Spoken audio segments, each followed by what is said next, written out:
This is Fogset News, and I'm Brick Chisel. Our top story tonight. Yes, former First Lady Melania Trump is out of the White House and ensconced in Mar-a-Lago in Florida, where she continues her program against cyberbullying known as Be Best. Although many people have suggested a name change to Be Gone, Biatch, and Second Impeachment Wife. We'll give you details as they develop. And now, here's Vachimotso Krapata Binkichuchu with sports. Vach? Thanks, Brick. I'm Vatashoso Bakaritu Churapata. And there's not a whole lot going on in sports today that I'm interested in. Back to you, Brick. Thanks, Vach. Well, things have quieted down extremely after the tumultuous events of this last month. In fact, Trump is in the dumps. He's vowed to try to get back onto social media after being banned from Twitter for life. New media names for his own social media service have surfaced between snitch, squatter, conspiriosity, and they're finally settling on twatter. And yes, as unbelievable as the events have been in this past month, even more unbelievable is Elvis Presley has spoken from the grave about the election, contacted in a seance from Graceland, Tennessee. Here's the king. You know, I don't know nothing about no voter fraud, but I'd like to vote even though I'm dead. But you know, I'm not going to be voting for crazy Uncle Donnie.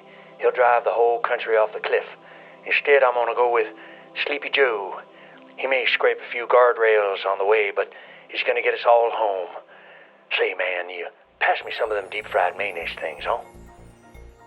Well, the nation has calmed down, so no news is good news. This is Brick Chisel for Fogset News. I'll be taking a nap.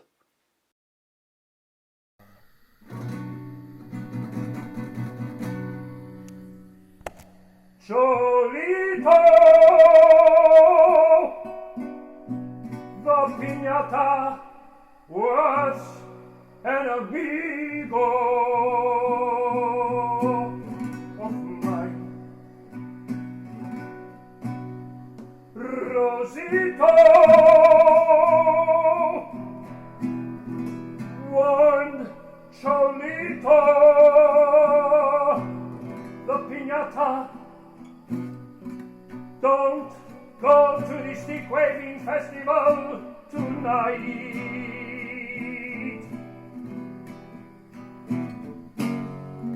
Papito saw Choquito, Cholito wander into the stick-wavers, but he could not warn him because he had just taken a bite of his burrito.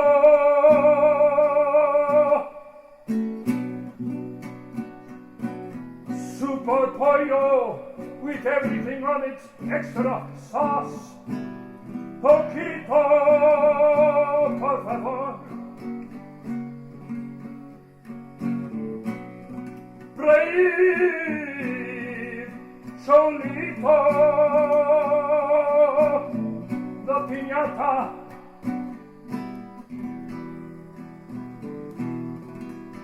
Cholito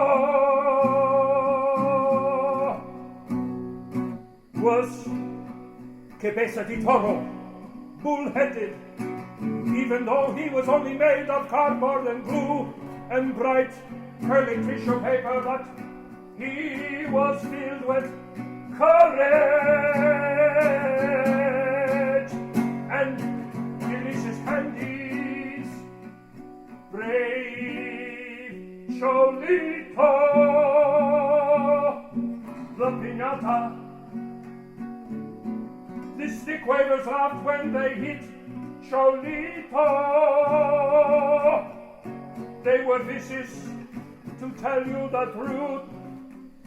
Swinging and smacking, they pulled off his leg, and out popped a baby Ruth.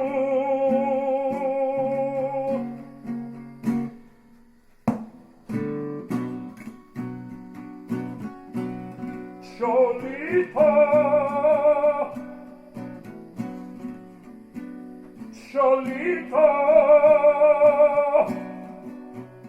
in my heart, mi corazon, I knew Cholito, the piñata was not coming home.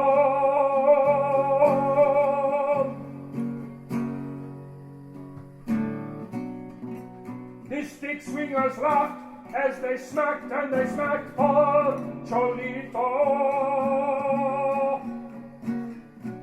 The delicious candies poured out of poor Cholito, and the scrambling children and a few unsupervised adults grabbed only delicious candy.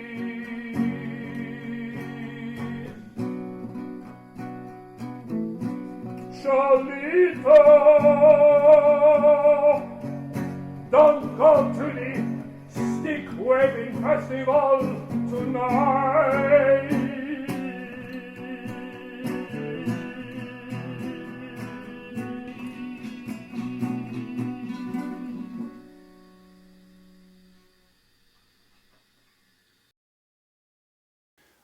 Welcome to The Humor.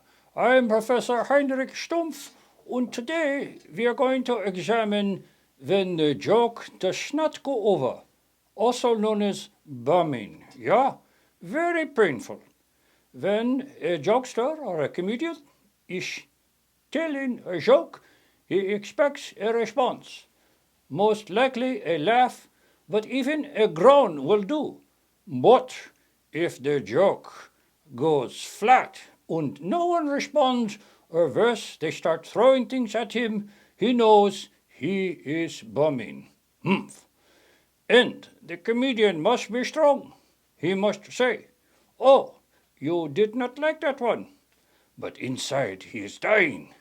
He is beseeching the comedians, "Please, comedians in heaven's waiting room, give me the strength to make this next joke live, and give me all the strength to tell it so that these people will not be violent towards me." And he has to show, though, he is not bothered by the fact that the joke did not go over. Example. Well, I don't have an example right now. Inga, where's the example? We've been busy, we've been changing the copy machine and the faxes, we're coming in, coming out. Quick joke, how do you circumcise a whale? How do you circumcise a whale? With 4 skin divers. Ha ha, that's funny. But if it doesn't go over, you're standing there going, "Oh, what's going on?" Now, I would like to say on another note that we are looking at premises. When your joke premise captures the audience attention. Now, Inga, play this snippet. This is a joke from an audio tape that we found. We don't know who the jokester is, but we want you to listen, and this is a very interesting premise. Inga, roll it. Hey, for this next joke, I want you to picture me naked as a jaybird with a feather duster sticking out of my keister. You see. Yes, we want to know what happens next, and that's a good premise. But we don't know who this guy is or where he was, but it is good comedy because it grabs our attention. And that is what you want, is the attention of the audience. Not like now where you're probably falling asleep going, that Heinrich, he's just boring us to tears again. You just, oh boy, I will go to sleep or change the channel or, soccer's on, let's watch that instead of the old stumper there, boring us to tears. Now, there's also known as the fake joke, where you tell a joke that's not really a joke, it's a fake joke. And the French would call it faux joke. But, of course, the French aren't funny unless they're surrendering. Then that's funny. But I'm digressing right now.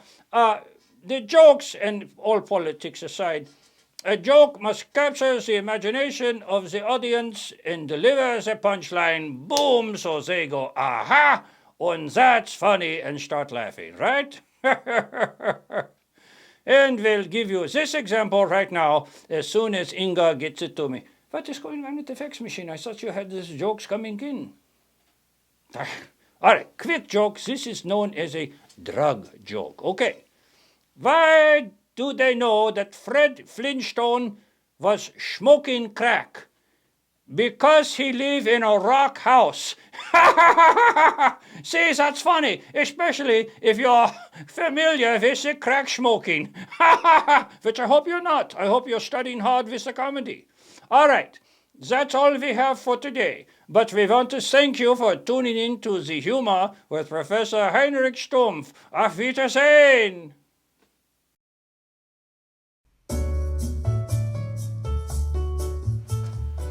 Hello, my name is J. Roger Wanke, and welcome to Insight, the program that speaks with interesting people.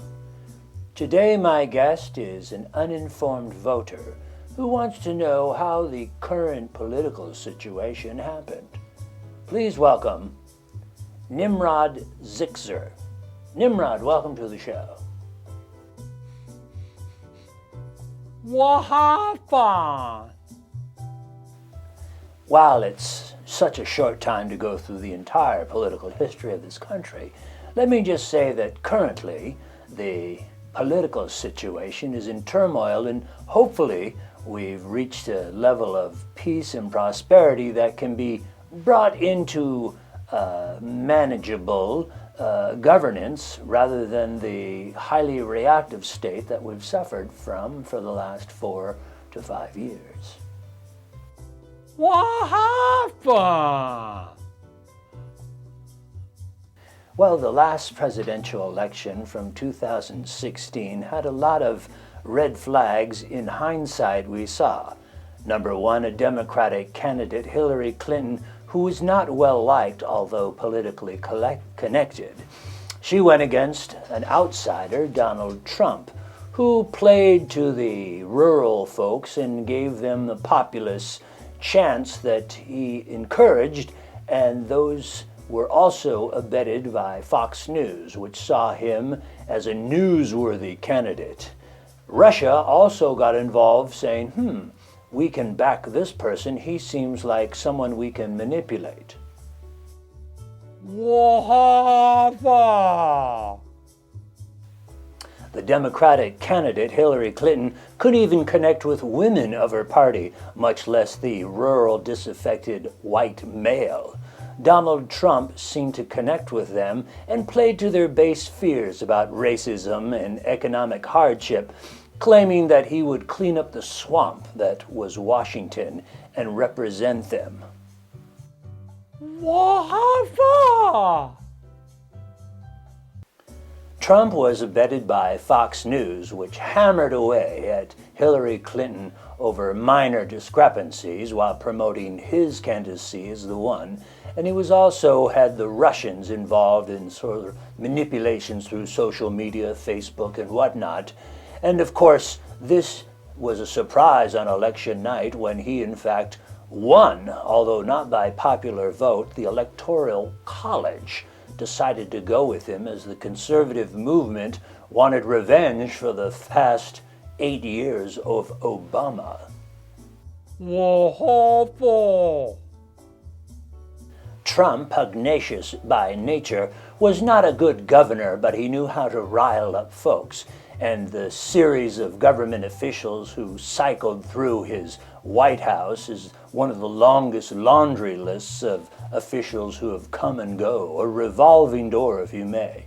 However, he was impeached for his collusion with Russia and refused throughout his presidency to badmouth Vladimir Putin, who was surely behind the Russian interference in the 2016 American election. What happened? Although Trump was impeached by the House of Representatives, where the Democrats held a majority, he was not convicted in the Senate, even though much of the evidence was right in front of us. The Republican-led Senate, which had a majority, refused to convict. What happened? Emboldened by beating those charges, which Donald Trump has done all of his life, delaying and obfuscating and hiring lawyers to harass and bad-mouthing his opponents constantly, he was then off to the races, as they say. Nothing was holding his behavior in check, and it became more and more unraveled. The final straw came, of course, after the 2020 election, which he lost the popular vote by over 5 million votes, and the Electoral College, which he did not get the 270 votes you need, and Joe Biden, his opponent, won far more than 270 and is the legitimate President of the United States as stated in our Constitution.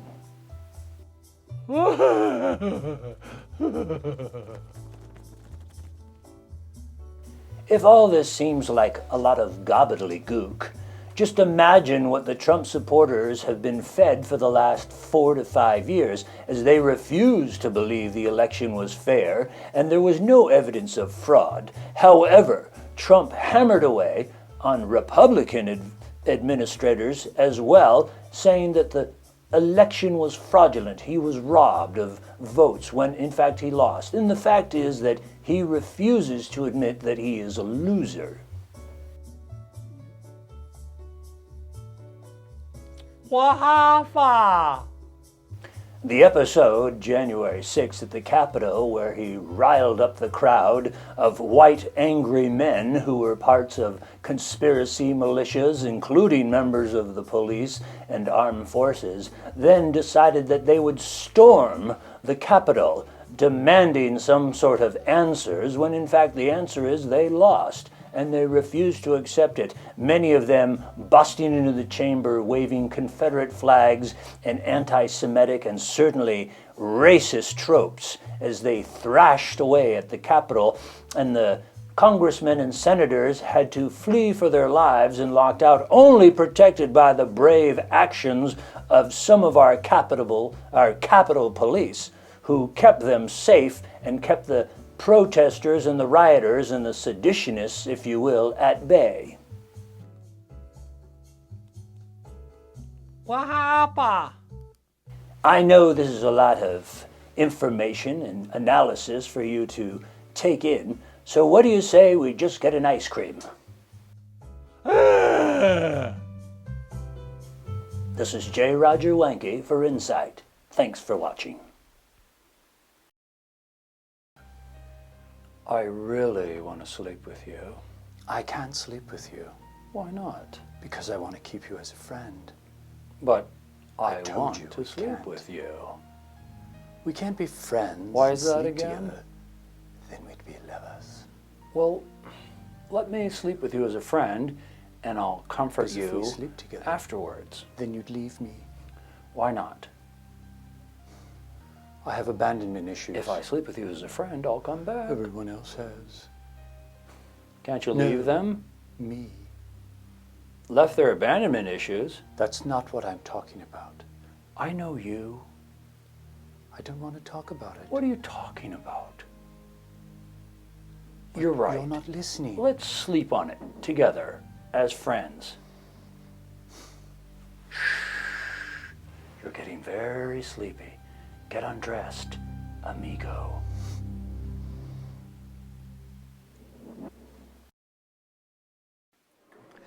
His incessant descriptive vitriol punctuated every conversation with a 1-2 punch of corny wordplay, stinging, godforsaken, drab analysis, a puerile poetry hiding the stench of his neuroses, and a master's in English, the non-stop diuretic of descriptive diatribes plagued his every waking moment, a soundtrack cacophoniously accompanying his brain without falter or filter. Oh, I'm sorry. Was I speaking out loud? Hello, I'm Michael Meehan, and welcome to Fogset. My guest today is French filmmaker from the new wave of filmmakers from France, Jean-Luc Etienne Dubois. Welcome. Enchanté. Jean-Luc Etienne Dubois, your two most famous films form a bookend to your storied career as a cutting-edge auteur of the film industry, exploring the relationships between good and evil, heaven and hell, and paper or plastic. Ah, plastique. Je te le suis tout pour toi, que tu sois le mot tu te vois, croissant, je te le tu ce pas tu pour soi. Indeed, and well said. While France awards you its highest honors, criticism of your films have been that you're derivative or just copying the American style. What's your take on that? Huh? No. Ho ho. France, et je le dis tu pour toi, tu es je les change de Léon, Agreed. The French have a way of doing things which are different, but you have to admit that the titles seem familiar to American filmgoers. Fromage to Eternity and Eiffel and I Can't Get Up. Explain that. Fromage to Eternity, Roger, Moshe, Rochete, Eiffel, and Compte Ketep. N'est-ce pas? Je te le dis sur ton brosse trottoir. Les chalates sutra, les chemins, je te le dis. Oh, j'en dévoge, je te le dis, c'est pour potier. Well, we look forward to your new film if you happen to be making one. But thank you so much for joining us here at Fogset. Jean-Luc Etienne Dubois. Thank you. Merci. Café. Hello, neighbor. I see your dog wiping his behind on the lawn. Can I tell you something? The modern toilet was invented in 1596. Your toilet paper wasn't invented until 1858. That's 250 years of wiping your bottom with who knows what ski.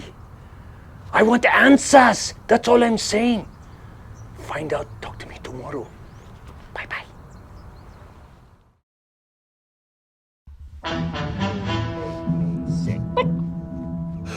You probably went down to the barnyard with a pocket full of grain and you lured her over making clucking noises, didn't you?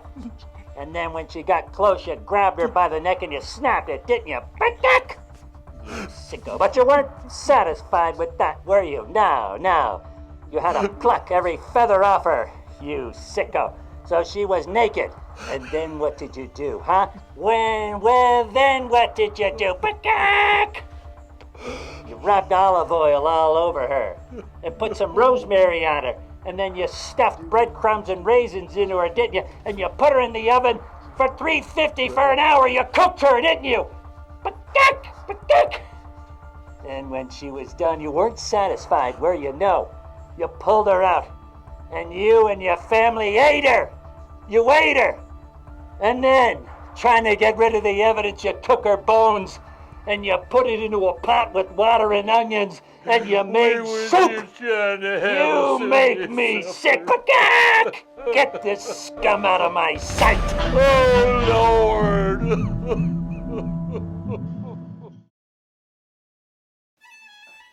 Hello, I'm Helen Hazel Overstuffed, and I'm having a visit with my very good friend Valerie Meehan. Valerie, welcome. It's been ages. And how long have we known each other? 60 years, odd, 60 more. 60 years? Oh. Now, you have scads of children. What, 24, 16, I've lost count. 8. I'm sure they're all wonderful. Now, Valerie, we met way back when. At Notre Dame de Victoire. A wonderful school. Yes, and Well, you stayed on to go to high school, and I went to St. Rupert's School for Girls. I went to grammar school and high school. They had a girls' high school at that time. So I started in kindergarten. My brother was 18 months ahead of me. When he started kindergarten, my grandmother thought she would get rid of both of us at the same time since the bus came to the house to pick us up. And so I went with him, but I was only 4 and a half, and they decided I was too young to be there. So I had to wait a year and go back then. But then I went all the way through high school, 4 years of high school. So Yes. I was there a long time. Yes. And then off to college. Then I went on to Lone Mountain, San Francisco College for Women, yeah. And then since it was wartime, Yes, well, it was during the war. and the fellows at USF were going through in 3 years, I thought it would be a good idea to go through in 3 years. You finished rather quickly, 3 years, I remember. And I had gone, before I started college, I had taken a couple of courses at USF in the summer, so I already had 6 units. So the principal thought it'd be a good idea if I just did it in 3 years. So then I would go in the summer session and then a post session, and then so I finished in 3 years. Yes. And then off to the dances. Yes, where was that place we went to go meet the bachelors? I was going to Old St. Mary's Center, which is down at Old St. Mary's Church, and they had a center there for young adults. It had been a USO during the war, so they just kept it up. And so we joined that, and it was the really, let's look for a husband group. And they were looking for wives, so there were lots of very good marriages that came out of that. The dances, the outings, oh, it was wonderful. And it was fun. We'd always had a place where you could play golf, where you could swim, and where there was a place for dinner dancing. So it made a really nice, a fun time. I remember the first time we came in a bus from Old St. Mary's Center, and then they were playing the accordion, and right when we got up there, you know, so you danced, and of course it was just fun. Everybody was having a good time. Oh, and then you were quite busy, yes. Well, I know that you got some degree in science, chemistry, I believe. Yes, right. I was teaching chemistry in college. Yes. I taught at Lone Mountain, and then I taught at City College. And then, yes, I remember now you took the maternity leaves. Yes. How many years was that? I took 14 years maternity leave. Goodness. Well, it was interesting because with the first one coming, I taught up through the summer, and she was born in December, so it was kind of fun, really. And then I took a leave, and they gave me a leave, thinking they were giving me just a year maternity leave. And of course, every year then I'd have to extend it. First, I had to extend it for nursing the baby, and then another baby came along, and then I got another one, and it ended up 14 years. And so every year at school, they would announce the people that were on leave, you know, and when I came back, they said, and for Valerie Meehan's coming back after a 14-year maternity leave, and of course everybody laughed, you know. They didn't, all of them did not realize that the production of that was 8 children. So and then you went back, I remember, yes. 35 years. Well, My a little bit goodness. less than that. I taught 5 before and then 30 afterwards. That was a stretch. Well, you know, I've been doing this and that, but you seem like you have just an adventure. Oh, wonderful. Well, right now I'm sort of limited to what I can do, but I'm hoping to maybe begin writing again, doing some short stories or things of that sort. But I haven't done it yet. There's a lot of things to clear away. We're clearing up debris around the house. Well, Valerie, I have to say, it's been such a dear visit with you, and I thank you so much, and I look forward to seeing you again, especially where we could share a cocktail. I know that you're on the teetotaling side right now because of some medication. I love all of you, yes. It's been a very nice life, really. It's been a very nice life. It still is. Thank you. I'll have another. That was my good friend Valerie Meehan, and we hope to speak with her soon here on the Fogset. Until then, ta-ta. Make it 2.